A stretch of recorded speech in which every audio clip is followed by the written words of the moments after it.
युवा प्रकोष्ठ किसी व्यक्ति का नाम नहीं है, न कोई एक व्यक्ति इसको चला सकता है। ये गुरुदेव का एक मसाल है, मसाल जिसको गुरुदेव ने कहा कि बेटा इसका प्रकाश पूरी दुनिया में फैलना है। यहाँ कौन युवा आते हैं? यहाँ हमारे बीच वो युवा भाई आते हैं जिनके जीवन में अच्छा बनने का विचार होता है। जैसे बहुत सारे जगह लोग पूछते हैं कि युवा वहाँ क्यों गया, तो किसी न किसी लोभ से गया, लालच से गया। राजनीति में भी गया तो क्या सोच के गया? लोभ से गया, लालच से गया। लेकिन यहाँ जो युवा आया उसके अंदर हुआ हम भी कुछ त्याग करना चाहते हैं, हम कुछ अच्छा करना चाहते हैं, हम समाज को कुछ देना चाहते हैं। और ये युवाओं का समूह बनाना आसान बात नहीं है, और ये कोई व्यक्ति नहीं बना सकता है। और पटना का जो हम लोगों का युवा प्रकोष्ठ है, ये इसी स्वरूप को लेके आगे बढ़ रहा है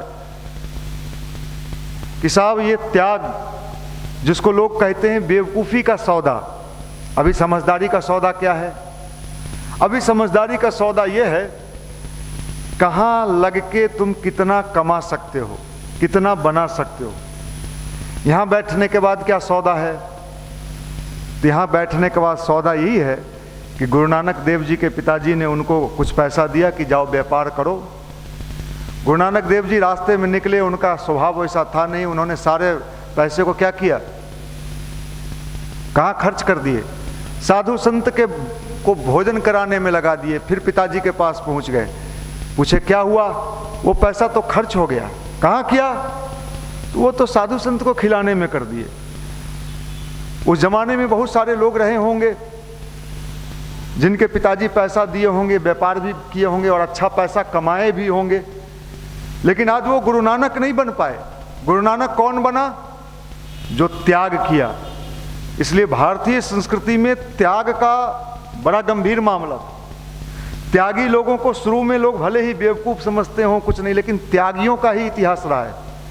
और जो त्याग करने वाले लोग होते हैं वो कभी परिणाम की चिंता नहीं करते। परिणाम क्या होगा कभी नहीं। और युवा को तो ऐसे भी नहीं सोचना चाहिए परिणाम। त्यागी, इस देश की विशेषता रही है। आज आपका देश अगर आज़ाद हुआ है तो त्यागी और तपस्वी के बल पर हुआ है। अगर वो सोचते, हिसाब किताब बैठाते, मेरा कैरियर, मेरा भविष्य, मेरी पत्नी, मेरा बच्चा, तो हमें लगता है हम आज देश की आज़ादी नहीं देख पाते। तो भगवान के क्षेत्र में भी जो त्याग किया जाता है, उस त्याग का जो स्वाद मिलता है, ये वही जान सकता है जिसने कभी ये स्वाद चखा है। जैसे आप कहते हैं ना, अरे फलाने जगह का जो मिठाई बनता है बड़ा टेस्टी होता है, फलाने जगह गोलगप्पा खिलाता है बड़ा टेस्टी खिलाता है, जिसने चखा है। तो त्याग का स्वाद हमारे युवा भाइयों ने, पटना के युवा भाइयों ने इस युवा प्रकोष्ठ में क्या किया है? चखा है। और इस त्याग का स्वाद कोई बाहर वाला पूछे, अरे यार क्या मिलता है तुमको, रात रात भर जगे हो, फूल माला टांगे हो और कितनी मेहनत किए हो, अभी भी कर रहे हो, ये स्वाद भाई मैं आपको समझा नहीं सकता। आप भी जब इसको खाओगे तो समझ में आएगा कि इसका स्वाद जो है, ऐसा अद्भुत स्वाद दुनिया में कहीं नहीं मिलता है। और ये गुरु का दिया हुआ प्रसाद है। बहुत सारे लोग स्वाद खोजते हैं खाना में, बढ़िया भोजन में। आप कहाँ खोजते हो स्वाद? और स्वाद व्रत अपने मिशन में है ना, न नमक न चीनी। बताइए साहब ये कैसा हुआ? हमारे शांति कुंज में कभी जाएंगे तो वहाँ भोजन बनता है 9 दिन के नवरात्र में, और स्वाद जिसमें नमक और चीनी कुछ नहीं होता है। अब बताइए, या तो चीनी का स्वाद मिले, नहीं तो नमक का स्वाद मिले, दोनों में कुछ नहीं। और लोग बड़े स्वाद से खाते हैं और बड़ा शांति से खाते हैं। अब इसका मजा जिसने लिया है, अब लोग कहे कैसे खा लेते हो यार, बिना नमक के कोई खाना खाता है क्या? अरे पगले, तुमको क्या समझ है कि हम कौन सी स्वाद ले रहे हैं? हम जो स्वाद ले रहे हैं, तुम जो लेते हो 5 घंटे के बाद उतर जाती है ना? हम जो लेते हैं, हम 24 घंटे उसी नशे में रहते हैं। तो हमारा नशा अलग है, तुम्हारा नशा अलग है। यही स्वाद है, यही त्याग है। और इस तरह के त्यागियों का युवाओं का समूह आने वाले दिनों में लोग इस पर रिसर्च करेंगे। कि साहब सुनते हैं उस जमाने में बिहार में, हो सकता है तब तक हम लोग इस धरती पर रहें न रहें, बूढ़े हो जाएं, लेकिन आने वाली पीढ़ी इस पर रिसर्च करेगी कि ये कैसे संभव हुआ जब पूरी दुनिया भौतिकता के चकाचौंध में बहुत तेजी से भागे जा रहा था। उस समय बिहार के मुट्ठी भर नौजवानों ने उस भीड़ को, उस भागते हुए समूह को कहा रुको भाई, रोक रोक के लाया और उनको त्याग का क्या चखाया? स्वाद चखाया, त्याग का स्वाद। क्या बात करते! और ये स्वाद जिसको एक बार लग जाए, हम लोगों को लग जाए, नाता रिश्ता सगा संबंधी सब बैठा हो, लेकिन अपने बीच अगर कोई दो युवा भाई तीन पहुंच गए तो पता ही नहीं चलता है, घंटों बीत जाता है, कई बार तो घंटों बीत जाता है। तो ये स्वाद भगवान का स्वाद है। और भगवान का जब किसी को, गुरुदेव कहते थे बेटा भगवान जब किसी से प्रसन्न होता है तो क्या करता है? आम दुनिया में लोग कहते हैं अगर भगवान प्रसन्न होता है तो सोना देता है, चांदी देता है। आज पकड़ाया ना एक इंजीनियर, 2.5 किलो सोना, मसौरी में इंजीनियर है, ग्रामीण विकास विभाग, ग्रामीण का विकास करते करते आज पेपर का हेडलाइन छपा है, फोटो छपा है रुपया का, इतना रुपया छपा है, सोना का ईंटा। अब ये देख लो साहब, अगर भगवान को ही देना था तो उसको पकड़ाना नहीं चाहिए था, भगवान ने दिया तो फिर पकड़ाया कैसे? इसका मतलब भगवान किसी को वो नहीं देता है। भगवान क्या देता है? भगवान आपको आवेशित कर देता है। गुरुदेव ने कहा कि बेटा भगवान तो तुम्हारा नींद हराम कर देता है। क्या बात करते हैं, रात में नींद नहीं आएगा? तब तो नहीं साहब, वो नींद आएगा, वो वाला नींद आएगा। भगवान जब किसी को कुछ देते हैं तो उसको बड़े अजीब तरह की चीज दे देते हैं। दुनिया के समझ में नहीं आता है कि इसको कौन सा स्वाद मिल रहा है, लेकिन जो वो स्वाद लेते रहता है, ये दुर्लभ चीज है जो आपको हमको अभी के इस युग परिवर्तन की बेला में गुरु की कृपा से उपलब्ध हो पाया। और इसको अभी लोग समझे न समझे, आने वाले दिनों में लोग जब इतिहास पढ़ेगा तो याद करेगा कि कोई टीम था, कोई युवा मंडल का समूह था, रोड पर गरीब बच्चों को पढ़ाने का काम करता था। उसको कौन प्रेरणा देता था, कौन मोटिवेट करता था, पता नहीं। ये सब गुरु की शक्ति से चलते रही। लोग आश्चर्य करते कि साहब आपको कुछ पैसा नहीं मिलता है, आपको कुछ तनख्वाह नहीं मिलता है, फिर भी आप वो सब काम कैसे करते हो? ये चीज है। अब ये बताइए, जितने फूल माला यहां सजे हैं ऊपर से लेके नीचे तक, ये पैसा देके अगर सजवाना होता आपको अपने शादी विवाह में, कभी कभी होता है ना घर में शादी विवाह, तो ये कितने पैसे से सस्ता। लेकिन देखिए भाई लोगों का उत्साह, ये सब स्वयं सजा रहे, और ये सजावट कोई बाहर वाला नहीं कर सकता है। अब इसका स्वाद एक अलग स्वाद है। यही है ईश्वर का खेल, भगवान का खेल। और भगवान जब देता है ना, तो आपके अंदर आपको परीक्षा लेना है कि भगवान की कृपा हम पर बरस रही है तो कैसे लेंगे। आप ये देखना कि हमारे मन में दूसरों को देने का मन हो रहा है कि, अब आप कहोगे मेरे पास तो कुछ नहीं है। नहीं साहब, इंसान के पास कुछ हो ना हो, कम से कम बढ़िया जवान तो है। आपको धन नहीं हो सकता है, पैसा नहीं हो सकता है, इससे अगर आप किसी का कहते हैं क्या भाई, आप किसी के अंदर उत्साह पैदा कर देते हैं, किसी के अंदर आनंद पैदा कर देते हैं, किसी के निराशा को आप अपने बात से दूर कर देते हैं, क्या ये भगवान का काम नहीं है? यही भगवान का आशीर्वाद है। अगर आप ये सब काम कर रहे हैं तो आप समझ लीजिए भगवान का अमृत आपके जीवन में, हमारे जीवन में बरस रहा है। आश्चर्य होता है। अभी रात में हमारे यहाँ शांति कुंज से सारे लोग आ गए हैं आज के कार्यक्रम के लिए। अभी चीफ जस्टिस जो बिहार के मुख्य न्यायाधीश हैं, उनके यहाँ यज्ञ हो रहा है। अभी सुबह में 8:30 बजे निकल गए ज्ञान प्रकाश जी और वो पूरा टीम। चीफ जस्टिस बिहार का, ये मुख्यमंत्री से भी ज़्यादा पावरफुल व्यक्ति होता है। चीफ जस्टिस का नाम सुनते मुख्यमंत्री का भी हाथ पांव फूल जाता है। और संभव है कि अगले किसी कार्यक्रम में हमारे यहाँ चीफ जस्टिस भी आ जाएं। आप क्या समझते हैं ये कैसे संभव हो पा रहा है? ये कैसे कौन करा रहा है?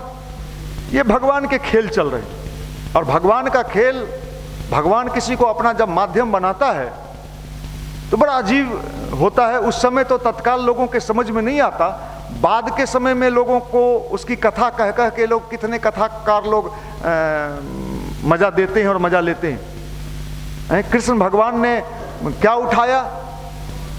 गोवर्धन उठाया। और कौन कौन था उनके साथ? उनके साथ ग्वाल बाल था, गाय भैंस चराने वाला। आप जैसे अभी लॉज में आप रह रहे हो ना, तो उस जमाने में गाय भैंस चराना ही कोचिंग होता था। जो कौन कितना बढ़िया से गाय भैंस चरा सकता है, उस जमाने का पढ़ाई यही था। तो जितने ग्वाल बाल थे लाठी से, वो सब क्या किए? उठाए, तो भगवान का साथ दिया। तो यही काम अभी परम पूज्य गुरुदेव की चेतना जो है, जिसको अभी आप ऊपरी तौर पर नहीं समझ पाइएगा, लेकिन उनकी चेतना इतनी सक्रिय होकर काम कर रही है, खासकर हमारे युवा प्रकोष्ठ के तरफ से, कि आपको समझ में आएगा। और बड़े बड़े काम करने हैं और बड़े बड़े योजना। देखिए, लोगों के मन को बदलना, यह काम आप समझ रहे हैं? किडनी बदलना, हार्ट में ऑक्सी लगा देना, हार्ट ट्रांसप्लांट कर देना, यह भी आसान है। लेकिन आपको किसी का मन बदलना है। अभी सोचिए कितना जटिल सर्जरी हो सकता है, जो दिखाई नहीं पड़ रहा है। आपका मन आपको दिखाई पड़ रहा है क्या? लेकिन मन, अब इस मन को चेंज करना, मन को बदलना, मन को परिवर्तित कर देना, यह साधारण काम नहीं दिया गया है। हमें याद है एक जमाने में इंडिया टुडे ने छापा था गायत्री परिवार के बारे में, मन बदलने का मिशन। 2 पेज छापा था, उसमें वो लिखा था कि गायत्री परिवार के लोग कहते हैं कि जो हमसे जुड़ता है उसका हम क्या करते हैं?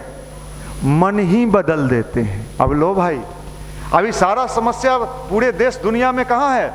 मन से ही तो है। क्रिमिनल कहाँ से बनता है? लोग बदमाशी कहाँ से करता है? आपको अगर जींस पे, आप इतने लोग यहाँ आए हैं, अभी शाम की सभा में भारी भीड़ रहेगी, 3-4 फ्लोर हाउस फुल चलेगा। ये इतने युवाओं का जो मन बदला गया, किसी एक व्यक्ति की आवाज से तो ये संभव नहीं है। गुरुदेव कहते थे, बेटा आवाज तुम्हारा, और तुम्हारे आवाज के साथ हम उसके भीतर जाएंगे, उसके भीतर हलचल पैदा करेंगे, और हम उसे क्या करेंगे? बदल देंगे। ये मन बदलने की बात, कितने लोगों का मन बदला, हम लोग जैसे लोगों का मन बदला। ये कैसे संभव हुआ? नहीं तो हम लोग भी तो उसी दुनिया में थे, खाओ पियो मौज उड़ाओ, भले मौज मिले ना मिले। आजकल लोगों को मौज मिल नहीं रहा है।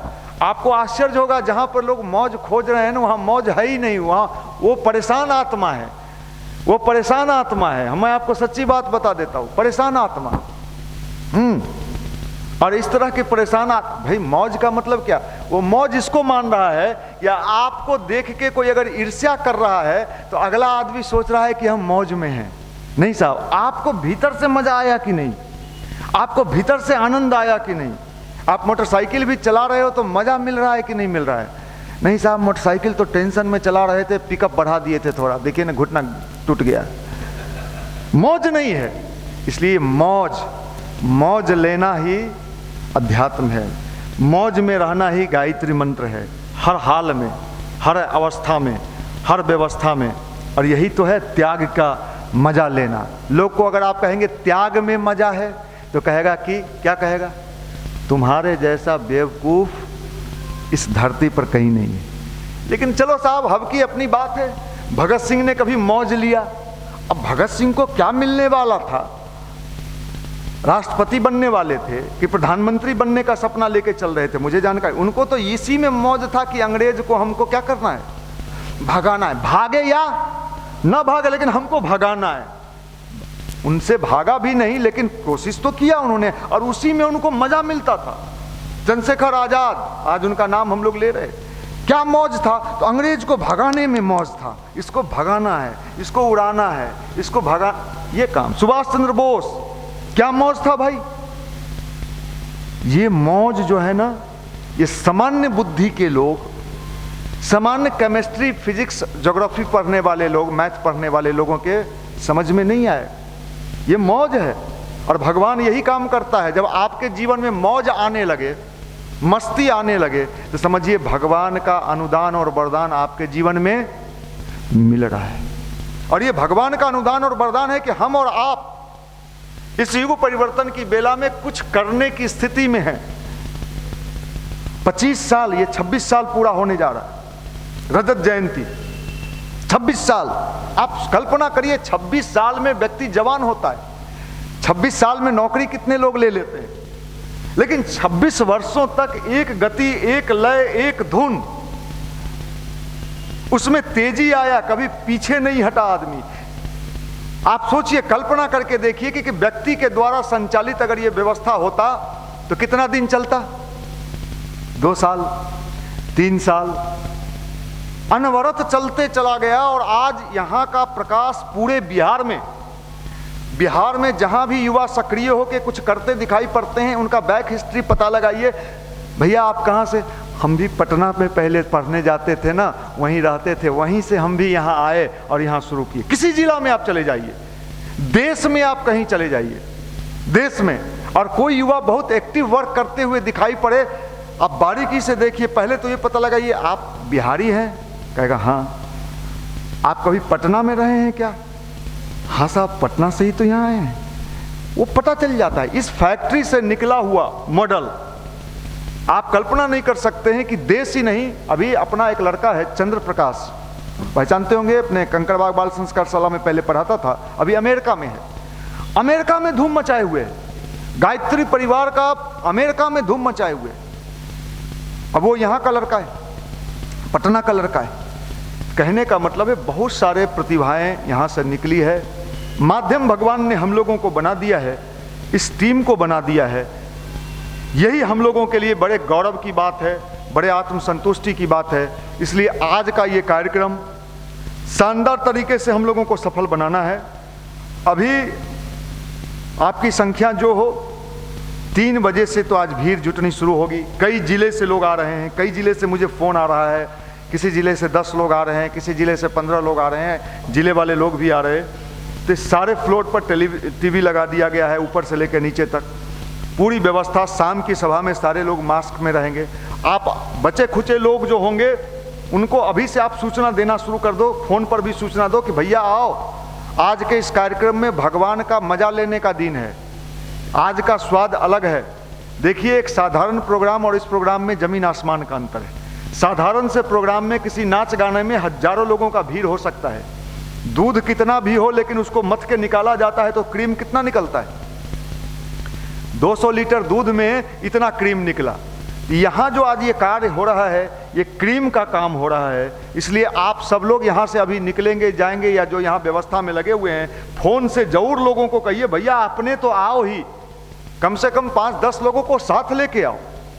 ये हम लोग को शाम होते होते सूचना मिल जाए कि भैया 3-4 फ्लोर जो है बैठने की जगह अब नहीं है, तब मजा आएगा। बैठने की जगह नहीं है, ये पूरी व्यवस्था आप कर लेंगे। और सभी लोग मास्क में शाम की सभा में रहेंगे, सारे लोग मास्क लगाएंगे, बिना मास्क के कोई अपने कार्यक्रम में नहीं बैठेगा। वैसे भी एक प्रोटोकॉल है, भीड़ में मास्क हम सबको लगाना ही चाहिए। और अभी इसलिए बड़े जगह पर हम लोगों ने कार्यक्रम नहीं किया, उसके पीछे भी ये कारण रहा कि थोड़ा सा लगा कि देख लेते हैं, कोरोना वोरोना वाला मामला भी थोड़ा चल रहा है। वैसे बिहार में कोरोना, अगर बाहर का लोग यहाँ नहीं आए ना तो बिहार में कोरोना नहीं फैलेगा। दिक्कत है यहाँ बाहर का लोग आके सब फैला देता है। बिहारी इतना स्ट्रांग होता है कि इसको जल्दी पकड़ता नहीं है, लेकिन आप ज़बरदस्ती पकड़ा दीजिएगा तो क्या करेगा बेचारा। हाँ, मजबूत है इसका इम्यूनिटी। देखिए, बिहारियों का इम्यूनिटी पावर बहुत मजबूत है। हम तो कई बार अपने लेक्चर में इस बात को कहे हैं कि 42 डिग्री टेम्परेचर, 42, और टीन के चदरा में लड़का रहता है। अब बताइए, 42 डिग्री टेम्परेचर में टीन का चदरा लॉज बना हुआ है, उसमें खाना बना रहा है, सुत रहा है। हम तो कहते हैं गुजरात से या किसी दूसरे स्टेट से ला के उसको रखिए, शाम होते होते उसको पानी चढ़ने लगेगा। कहेगा भैया वो गुजराती भाई जो आए हैं उनको पानी चढ़ रहा है। लेकिन बिहारी को कोई असर होता है? नहीं होता है। ये मेहनत पुरुषार्थी होता है, इसका इम्यूनिटी पावर स्ट्रांग होता है। हाँ,